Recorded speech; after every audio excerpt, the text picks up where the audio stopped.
1963年9月7日，瑞士航空三国6号班机为苏黎世国际机场起飞4分钟后，渡边机师出乌烟瘴就开始失踪。当时机长发出最后一摆通话，结果不幸坠毁。飞机顶面的乘客甲机组人员总共80个人，无人活。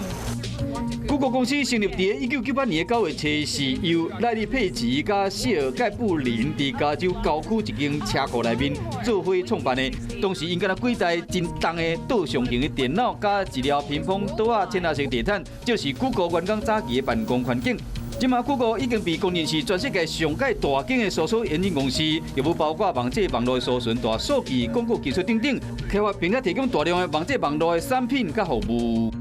2008年9月7日，行政院通过，只要是经过核准的中国观光客，会使利用小三通经过金门、马祖中转来台湾游览。为了鼓励中国游客到金门、马祖佚佗，提供落地签也是多次的入境签证，不过袂使中转到台湾。